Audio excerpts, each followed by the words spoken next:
Hello, everyone. Welcome back to the Think Rich podcast. Today, we are joined by Mr. Sachin Jain, who is the CEO of Gallant Jewelry. Hello, Mr. Sachin. It's a pleasure to have you here.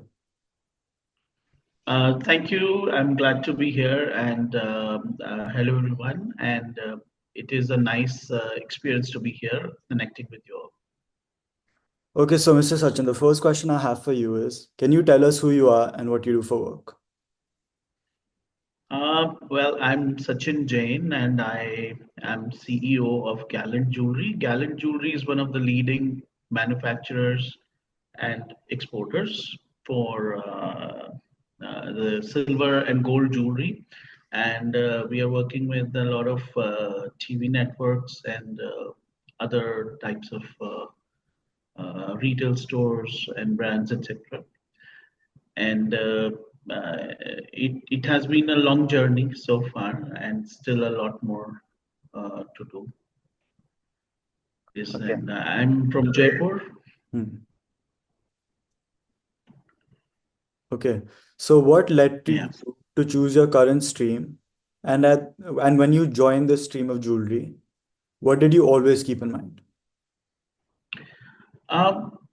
Actually, once I had been always fascinated towards what is trending.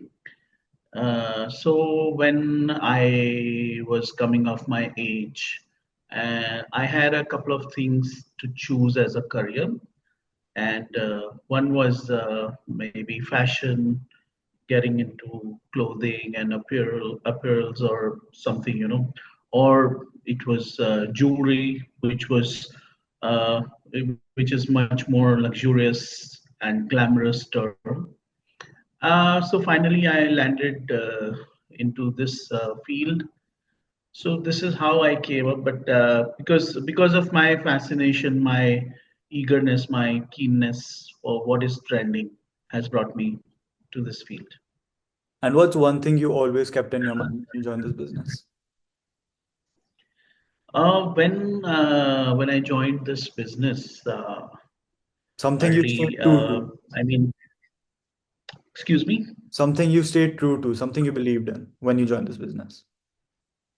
Yeah, when I joined this business, I believe that this is going to be very fruitful, and I had a dedication, and I look forward to good things, to some new kind of things, meeting new people, and understanding new cultures while I was I was learning, and I once I started to get into this business, I had a lot of chance to travel around, meeting a lot of people from different countries, understanding their culture.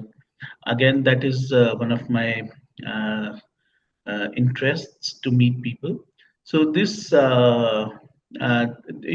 is how I got into this business, and I thought I'll be able to do a very good work into this field. Okay. Yes. So through your journey in business, what was some things that you always kept in mind and they helped you reach your level of success? Again, what helped me was nothing else, nothing new, but dedication and keenness. I was curious all the time, and until I understood anything, I continued to follow it. So one should be determined, and once we start to follow something, we continue to follow, and that was the only these were the things that helped me during my journey so far, whatever I am today, wherever I am today. It is all because of that. There were all the good and bad experiences during this journey. uh, but by all those experiences, may it be good or may it be bad, you always learn something. And I continued learning, and I kept moving ahead. So speaking of bad experiences, what are some mistakes you think you might have made in your career, and how did you work on them? How did they make you a better person? Uh, when we got into business, Mhm. initially we were focused on how we have to build the business, how we have to get onto the right quality, how we have to control the costing, and we continued to work. So gradually we started to go ahead, to move ahead. We kept rising, but later on, after a few years, we realized that we are not able to do very well. We have a good ability, but what is stopping us? Then we realized that we were not focusing on the competition. We were just busy with what we were doing and how we were doing, and then we just continued to work that way. We did not follow on the competition. So it was a mistake then, which kept us pulled down about not focusing on the competition. So it is very important to focus on the competition, no matter whatever you do, whichever field you are into. But when once we realized, it was uh, it was a very good move from there, and so this I believe was one of the mistakes, that we stopped focusing on the competition earlier. But now we never miss that. Okay. And if someone wants to enter your industry, what are Yeah. some pieces of advice you would have? Uh, the pieces of advices. Uh, See, the first thing, because this business uh, needs good creativity and focus everywhere on each and every aspect, right from, because it when it comes to designing of jewelry, uh, plus at the same time you need to uh, be careful about the pricing, and also it should be saleable. And once you start to work, earlier when we started to work, we used to make designs. And we thought that okay, everything sells. But then as we went ahead, we came to know, no, there has to be something sellable. Okay. Then the competition rose, as I just mentioned about the competition. Then we thought it should not only be sellable, but it should be scalable also at the same time, because it doesn't matter how beautiful piece of jewelry you make, or whatever good value you put in, but it is very important that you make something that scales, that has a wide scale. And then over these past few years, we added one another thing. Initially it was sellable, then it should be scalable, and then now sustainable is something which we need to understand. So when you enter into this business, the original question was, so you should first think about sustainability. It not only helps into your business, but we have uh, we have to contribute to the society, to the environment. So which is how you should this should actually be inherited in you when you start the business. Hmm. So it doesn't matter reusability or sustainability, things like that you should keep focusing on. Okay. Yeah. So, what are some changes that have happened in the jewelry market due to advancements in technology? I must say that the jewelry industry has completely transformed. I mean, it is totally migrated because, as we know, diamonds was a common term. Now, lab-grown diamonds has become a common term, and it is all because of the technology. I mean, the lab-grown diamonds, and now we are also getting to know about the lab-grown gemstones. So, what we see when we look at the diamond manufacturing industries, the diamond industry has has gotten ill effect. It has been badly affected by the lab grown gemstones and lab grown diamonds, because this has only happened because of the technology advancement. I mean, technology should be used for advancement, but it should never uh, devastate something, like what we also know about AI. But there is one another thing which is most important, which is EI. EI is, I term it as emotional intelligence, because there has to be a human thing. There cannot be nothing which is, there cannot be anything which is only uh, run by artificial intelligence. I mean, there has to have emotional intelligence as well. So technology has, affected everybody. It has actually allowed the industry to grow, to see new numbers, but at the same time, it is like it has actually disrupted uh, a lot of things. Makes sense. So, Yes. expanding on emotional intelligence, what are some qualities you look for in someone that wants to work under you? See, one should have a good sense of emotions, which we have the day we are born. Okay, but if I talk about somebody who we look forward to work with us, he or she should have a ferocious appetite to learn, integrity, the resilience. These are the things, because we have to work under pressure. All of us has have to work under pressure because of the high level of competition.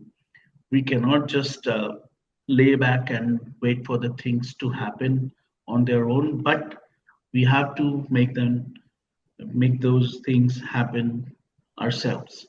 So this is very important, that one should be curious, and integrity is the most important thing, because we work with precious metals, and it is not just about precious metals, because one should be dedicated and responsible, and he should be a long-term partner to your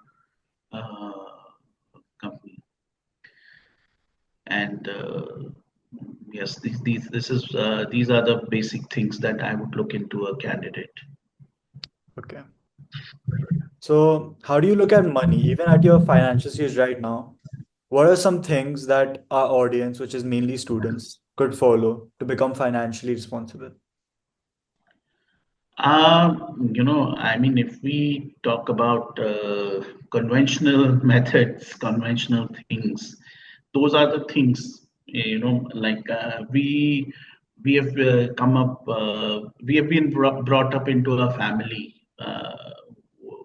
which had with their own values, and they it gave our family, it gave importance, it valued emotions and feelings and relationships over everything. And the same thing we would follow. And uh, the basic thing to about the finance, one should definitely save, or one should definitely plan. Saving is not just keeping the money into bank, or buying gold, or buying a piece of land, because it may be a dead investment, or a very slow moving investment, snailing investment. but at the same time you should be updated about what are the new means of investments, and those new things are really helpful, and they allow to give a better return on investment. So, but you should always be careful about saving. It doesn't matter, because we always think that okay, I'm not stopping to work. I will earn more and more as I work, because I'm not stopping the work. I'm just 20 years old or 25 years old today. But there is one thing we call as a habit. If we have a habit to save, it will continue on a longer term. But if we think that okay, no, okay, let's do it, because we are not just going to sleep, we are going to work more and more, and then we do not pay attention on the investments or savings. But one should definitely not ignore this. This is very important.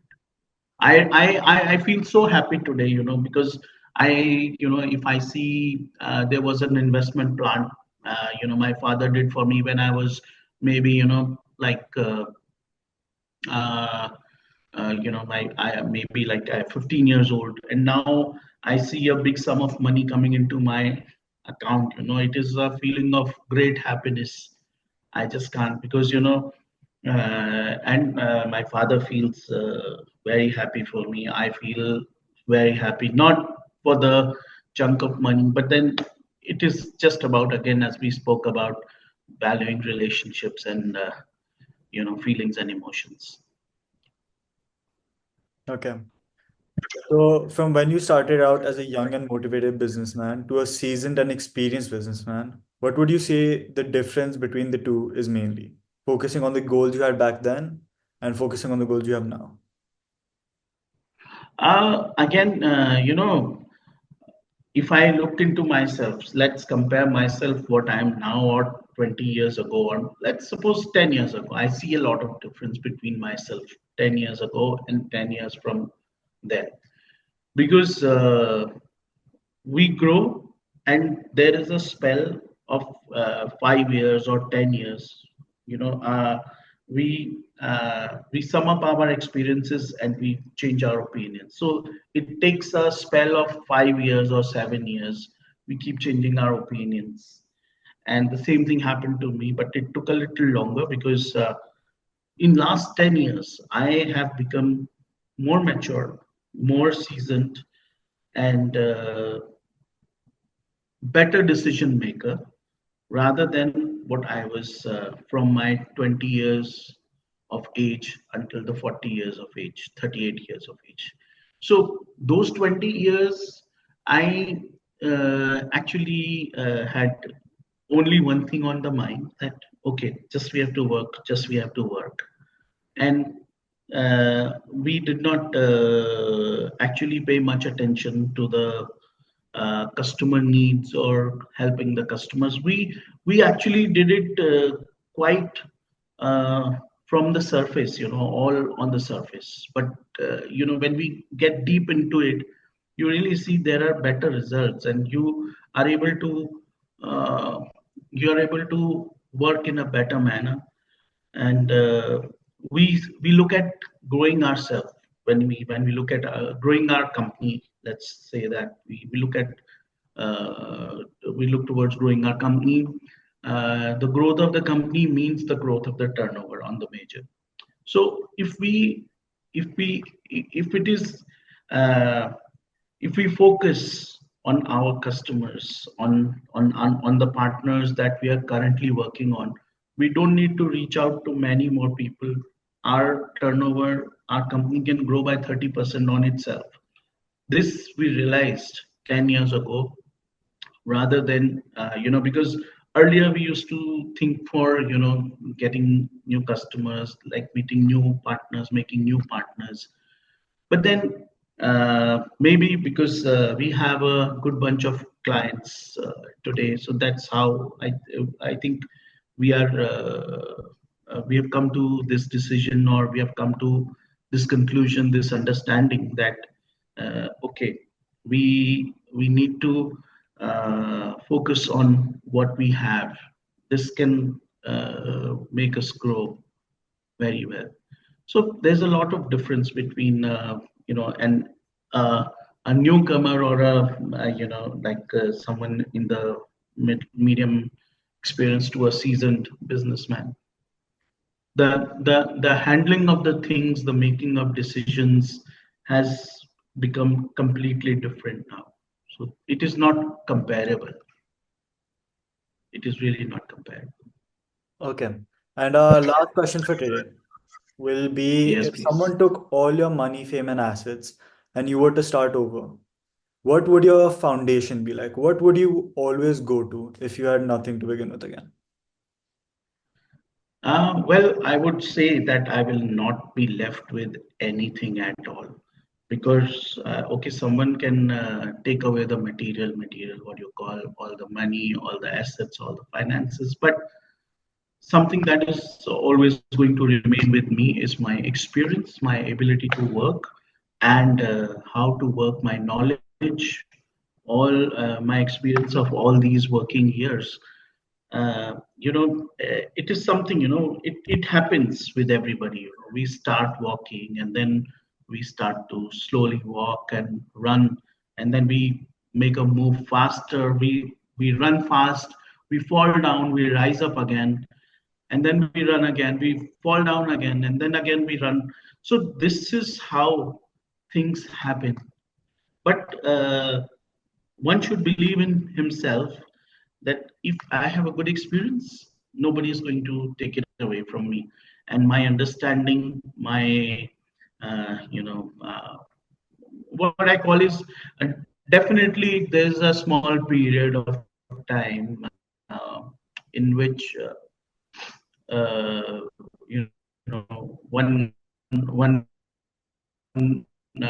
one will get into trouble if somebody's taken away from somebody takes away. It doesn't really matter. If you have a determination to rise up again and run, you'll be able to. Okay. Okay, thank you, Mr. Sachin. Thank you, everybody, for watching. That'll be all for today.